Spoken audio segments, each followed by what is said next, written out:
শিশিরাত্রি।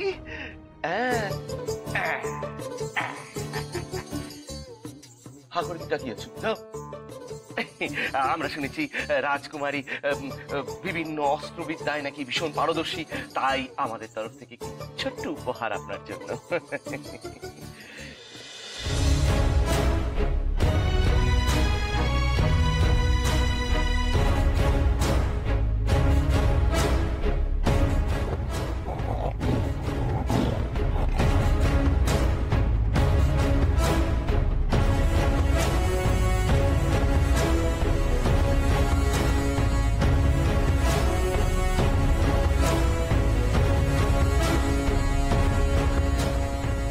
ধন্যবাদ রাজামশাই, উপহারটা আমার মনে ধরেছে। ধরবি তো, আমি আগে জানতাম আপনার ধরতে বাধ্য। মণিমল্লিকাকে আমি কথা দিয়েছি তোমার আদর আপ্যায়নে কোনো ত্রুটি থাকবে না, আমি নিজে তদারকি করব পুরো বিষয়টা। সত্যি কথা বলতে কি, তোমার মতো এরকম সুন্দরী শালিকা পেয়ে আমি ধন্য, আপ্লুত হয়ে গেছি আমি। আর কি কি তোমার জন্য করতে পারি তুমি যদি আমাকে বলো।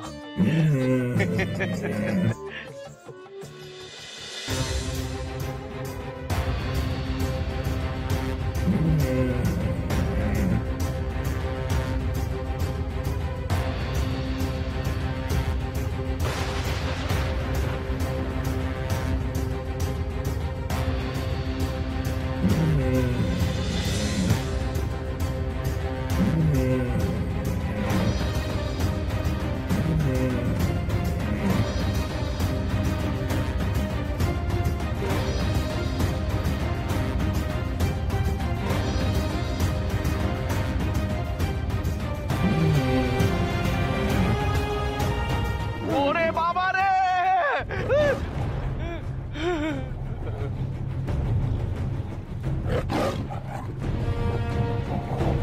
হঠাৎ কি হলো সেনাপতি মশাইয়ের? আর একটু হলে পারুলের আসল রূপ প্রকাশ পেয়ে যেত রাজা সুরেন্দ্রর সামনে। ভাগ্যিস ঢালের ওপর পারুলের প্রতিচ্ছবি নজরে পড়েছিল আমার।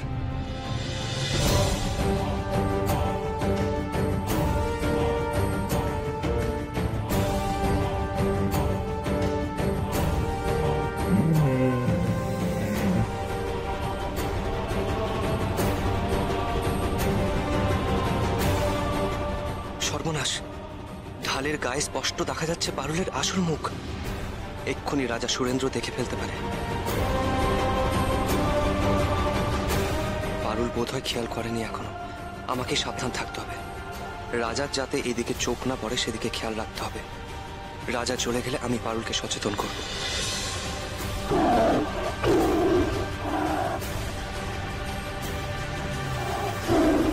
এমন করছে কেন সেনাপতি মশাই?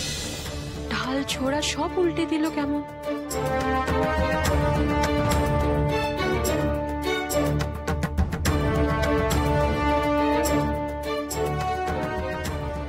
সর্বনাশ, ঢালটা তো চকচকে, নিশ্চয়ই আমার প্রতিবিম্ব দেখা গেছিল।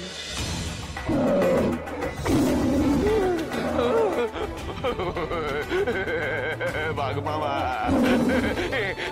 রাজকুমারী, তোমারই বাহন যে আমাকে মেরে ফেলবে, প্রাণে মেরে ফেলবে, আমাকে গিলে ফেলবে।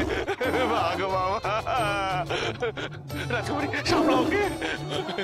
ভয় নেই রাজামশাই, আমি ওকে শান্ত করছি। করো, শান্ত করো।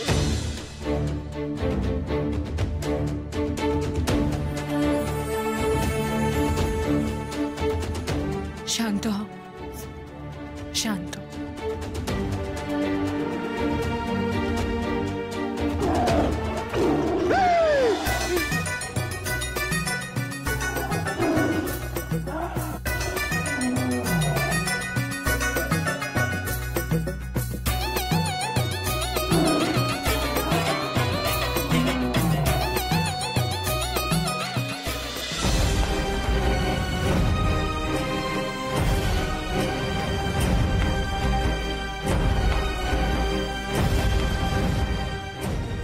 গরলমুখ গিরিগিটিকে না মেরে আমি এখান থেকে বেরোতে পারবো না।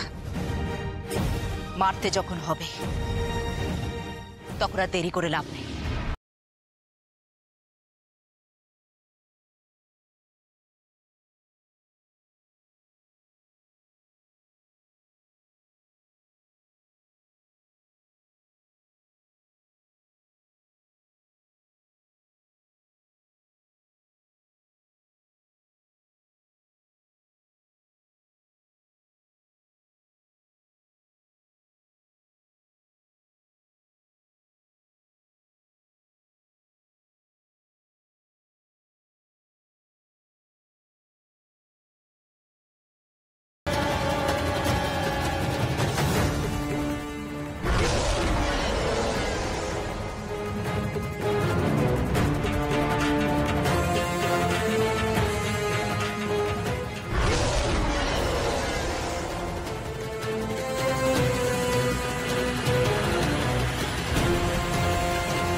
রাত্রি তুমি ওকে সামলাও, তুমি ওকে সামলাও। এই বাঘ আমাকে মেরে ফেলবে, গিলে নেবে, আজ তো গিলে নেবে। রাত্রি, আমার জীবনে রাত্রি নেমে আসবে। তুমি দেখো কে। শান্ত হ, উনি রাজা মশাই, আমার নিকট আত্মীয়, তাই না রাজা মশাই? জল জল খাবো, জল খাবো আমি। এই এই এই, কে আছো? জল দাও আমায়। জল কোথায়? তাড়াতাড়ি জল নিয়ে এসো আমার কাছে। জল, জল কোথায় গেল?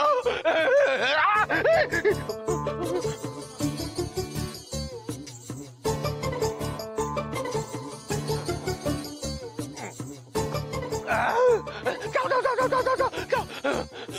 লক্ষ্মী, লক্ষ্মী তোমরা কোথায় গেলে? লক্ষ্মী তাড়াতাড়ি এসো। হুকুম করুন রাজা মশাই। এই রাজকুমারী বাহনকে তাড়াতাড়ি করে পশুশালায় রেখে আসার বন্দোবস্ত করো। তাড়াতাড়ি তাড়াতাড়ি। এই, যাও শিগগিরই ওকে বাঁধার জন্য রশ্মি নিয়ে এসো, আর বাকি সবাইদেরও রেখে নাও, যাও। না রাজা মশাই, আমার বাহনকে অন্য কোথাও পাঠানোর চেষ্টা করবেন না। আমার বাহন কিন্তু এক মুহূর্তের জন্য আমাকে ছেড়ে কোথাও যায় না।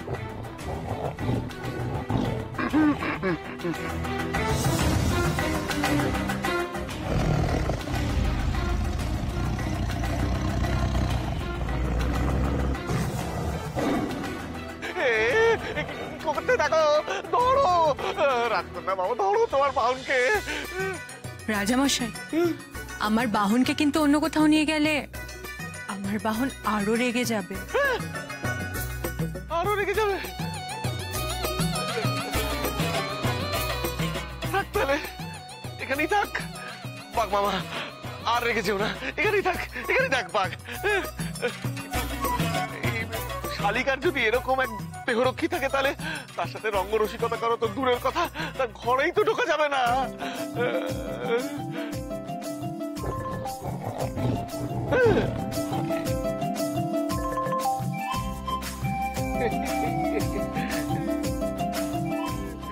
সত্যিই তো, সেনাপতি মশাই এমন রেগে রেগে থাকলে রাজা হয়তো আর আসবেই না এই ঘরে।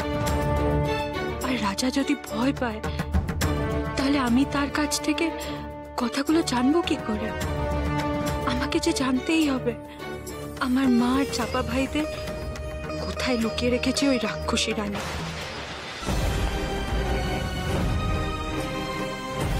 পদ্মাবতীর ষষ্ঠ সন্তানও এখন আমার হাতের কবজায়।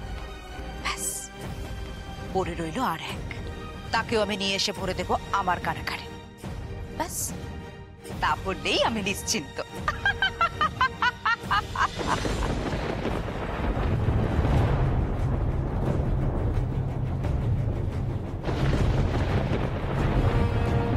দেখি কি হলো হঠাৎ?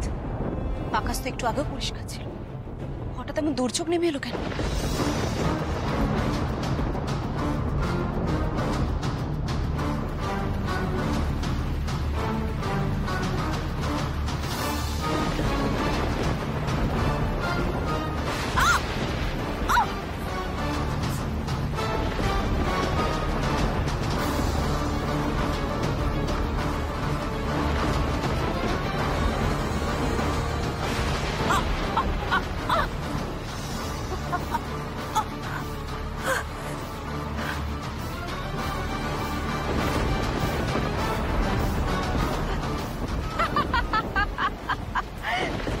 সামান্য একটা বাজ আমার কোনো ক্ষতি করতে পারবে না।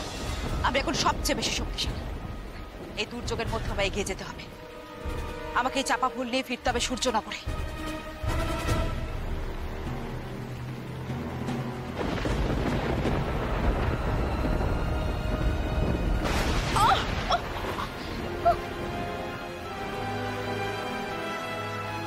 কি হচ্ছে?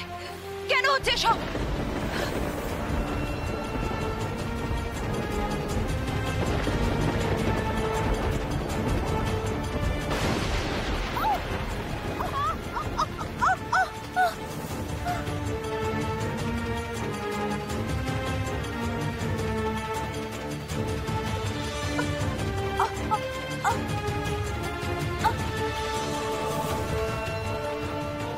বজ্র বিদ্যুতের সঙ্গে লড়াই করলে আমার শক্তি কমে যাবে, যে কোনো প্রাকৃতিক শক্তির সঙ্গে লড়াই করলে আমার শক্তি কমে যাবে।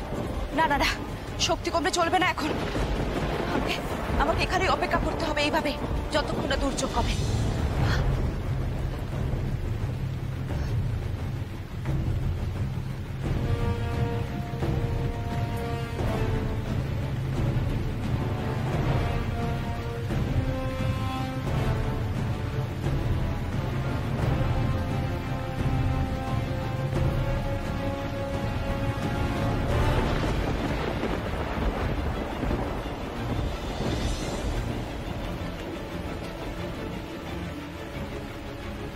এই ছাউনি নিচেই আমি এই চাপাকে নিয়ে অপেক্ষা করব, যতক্ষণ না দুর্যোগ কমে।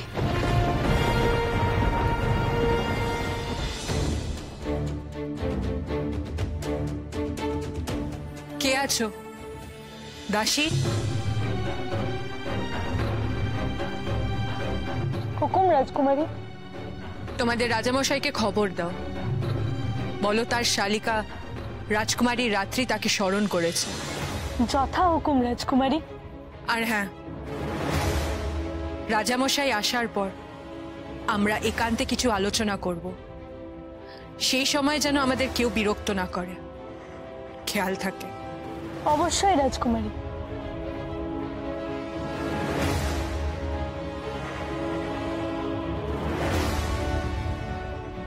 তখন তোমার জন্যই বেঁচে গেছি সেনাপতি মশাই।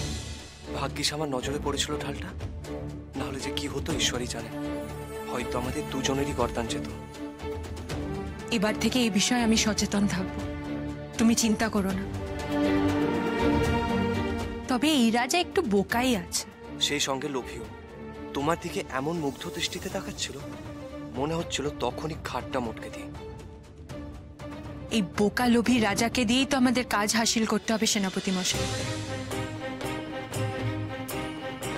ওর পেট থেকে সব কথা কৌশলে বের করতে হবে, জানতে হবে আমার মার ভাইদের কোথায় রেখেছে। তাছাড়া মণিমল্লিকাই বা এখন কোথায় গেছে? তার এমন কি গুরুত্বপূর্ণ কাজ যে সে এই উৎসবের সময় সূর্যনগরে থাকতে পারছে না? সব জানতে হবে রাজার মশাইয়ের কাছ থেকে। আমারও তাই মনে হয় পারো। একটু চেষ্টা করলে এই নকল রাজার কাছ থেকে কথা বের করতে পারবে তুমি। সেই জন্য তো ডেকে পাঠালাম রাজা সুরেন্দ্রকে। তবে ও তোমাকে যা ভয় পায়, জানি না কাজটা কতটা সহজ হবে। তুমি পরিকল্পনা মতো কাজ করেছ পারুল। আমি রাজার কাছ থেকে এখন একটু দূরে দূরেই থাকবো, তাহলেই ওর ভয় কেটে যাবে। সেই ভালো। আসতে দাও রাজাকে, ওর পেট থেকে সব কথা বের করবই করব।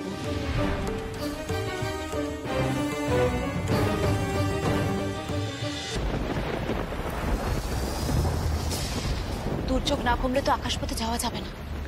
দুর্যোগ কমার কোনো লক্ষণই দেখতে পাচ্ছি না। কতক্ষণ এইভাবে চাপা ফুলকে নিয়ে অপেক্ষা করবো আমি? আমার যে সূর্যনগর পৌঁছতে দেরি হয়ে যাচ্ছে। রাত্রি নিশ্চয়ই এত করে পৌঁছে গেছে সূর্যনগর। তার অভ্যর্থনা কেমন হচ্ছে কে জানে। এই প্রথম সে সূর্যনগরে এলো, অথচ আমি থাকতে পারলাম না।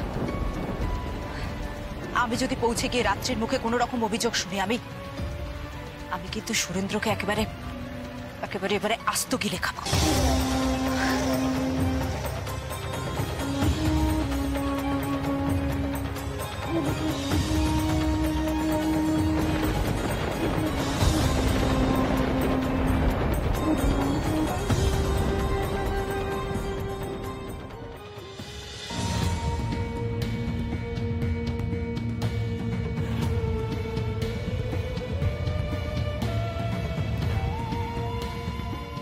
আজ এই নকল রাজার পেট থেকে সব কথা বের করে নিতে হবে। এই সময় রানী মণিমল্লিকা নেই, সে ফিরে আসার আগে কাজ হাসিল করতে হবে আমাকে। শালিকার ডাক পেয়ে একেবারে ছুটে চলে এসেছি।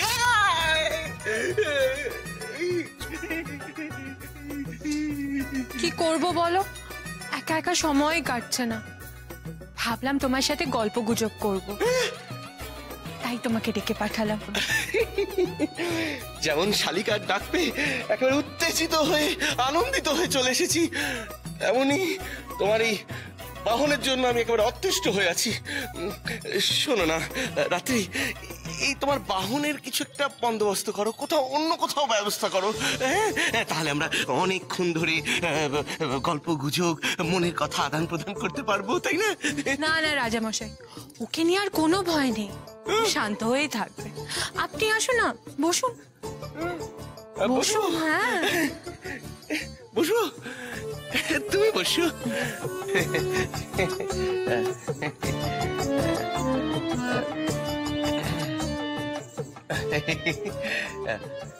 কি বলবে এবারে বলো? কি আর বলবো বলো, সে কত দূর থেকে এলাম তোমাদের সঙ্গে দেখা করতে, গল্প করতে, অথচ এসে থেকে একবারও দিদির সঙ্গে দেখা হলো না। কে জানে দিদি কোন গুরুত্বপূর্ণ কাজে ব্যস্ত।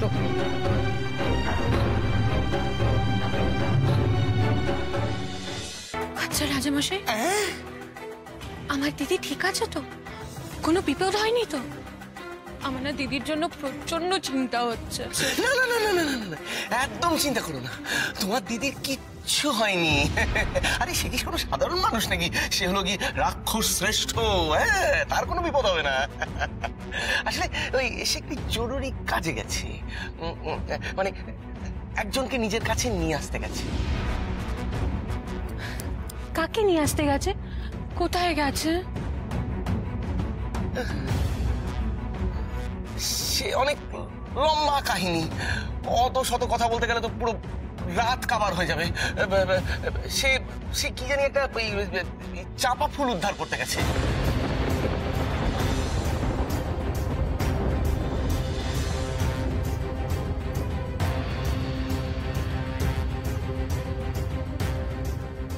চাপা ফুল? হ্যাঁ, চাপা ফুল। এখন অত শত জেনে তোমার কি হবে বলো তো? আমরা তার থেকে নিজেদের কথা বলি না, মনের কথা আদান প্রদান করি।